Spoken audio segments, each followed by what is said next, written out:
Alam ko marami nang nag-aabang nito, no? Ito na, gagawin na natin. Yung tinatanong nyo na kung pwede ba isaksak dito sa outlet natin na 220. Sige, bago tayo magsimula, kailangan meron kang 12 volts motor na ganito. Pag binili mo ito, may kasama ng controller. Kailangan meron kayo nitong female adapter. Ginagamit ito sa CCTV.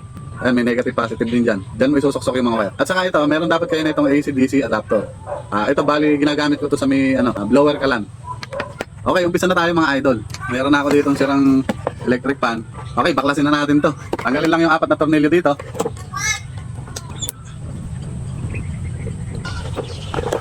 Ito mga wire mo to, pwede mo na itong lagutin. Ayan. Tama tanggalin yung tornilyo dito.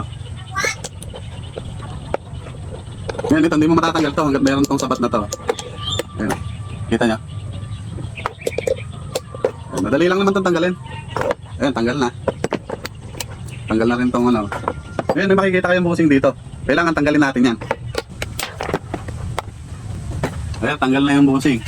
Ito naman tayo sa isa, tanggalin natin. Ayan.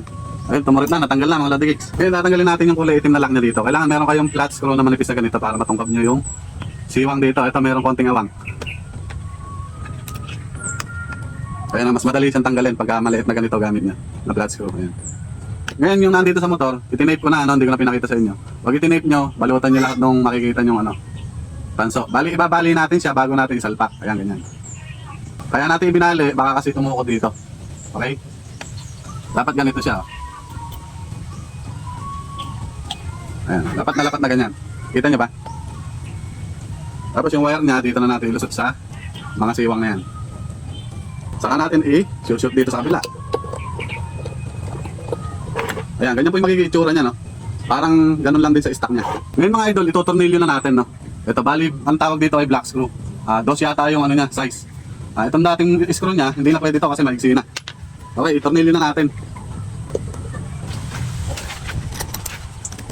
Sa paghihigpit dito mga idol, dahan-dahan lang. Kasi pagka sumobra sa higpit ito, itong 4 na tornilyo, mahirapan naman umikot itong motor. Kailangan, pag-agaw-agawin mo lang siya. Pero hindi naman dapat umuuga itong makina. Ito, kailangan sakto lang yung higpit niya. Ayan, matatadyan nyo naman kung magaan ba siyang umikot. Saka silipin mo yung clearance nito kung pantay-pantay. Okay na, mahigpit na. Dito naman tayo sa controller niya. May makikita ka motor dito.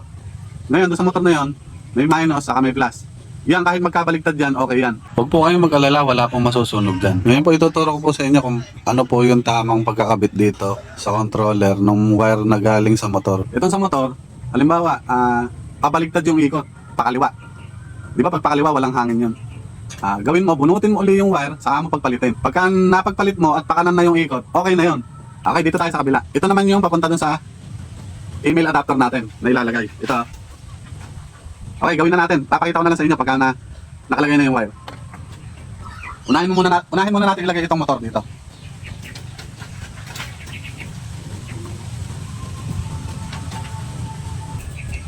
Yan, kailangan iluwag mo lang itong mga tornilyo. Pag na-shoot mo na itong wire, saan mo higpitan. Kuha pa mga idol? Pag hinigpitan mo, kailangan mahigpit na mahigpit para hindi mag-loose. Okay, dito tayo sa kabila. Kita nyo ba? Ayan. Isushoot natin dito. Ayan. Saka natin ihigpit. Ngayon, dito naman tayo sa kabila. Ito yung kabila. Ayan, kita nyo ba? Ayan, yung kabila na ito. Maglalagay tayo ng 2 wire. Pag mahirap isuot, pihitin mo ng todo para magkadikit-dikit. Ayan, pasok na mga idol. Okay, dito tayo sa kabila. Ayan, pasok na. Higpitan lang ulit. Meron na po, ayan. Kompleto na po yung wire niya. Iduduktong naman natin itong female adapter.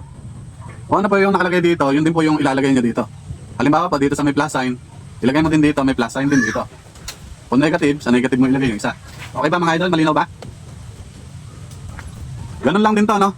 Luluwagan mo lang din tong tornilyo para ma-shoot mo dito yung wire. Ayan.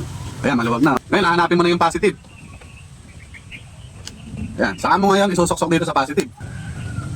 Saka mo ngayon ihigpit. Itong negative, sa negative naman. Yan na, mahigpit na mga idol. Bago may ilagay yung LEC, ikabit mo muna itong tinanggal na lock na item. Ito. Dito yun, no? Baka makalimutan mo. Pag mahirap ideyan, gamitan ng flais. Okay. Ito yung mga LEC muna. Mga itak namin ko. Para makita natin. Magiging ito. Bago muna pala natin i-testing yung mga idol, balik nyo muna ito. ibalik niyo itong pinakapigil niya, ito sa ilalim. Para hindi siya naglalarong gano'n, no? Siyempre, ito na yung ating adapter. Isasaksak natin dito sa pinaka-female adapter. Ayan po. I-shoot nyo lang na gano'n, no? Saka natin, isasaksak dito. Ito po yung pinaka-switch. Ayan. Pagka ayaw po, meron, ito pong module. Ibig sabihin, naka-off po ito. Ayan po. Pag pinilit nyo po itong module pa kanan, iilaw po yun. Ayan po, nakikita nyo po ba? Ayan. Ayan po, napakalakas, oh. Pwede nyo pong hinaan dito sa adapter. Dito po, pwede nyo rin pong hinaan. Ayan po, sa pinaka-controller niya. At pwede nyo rin pong i-off.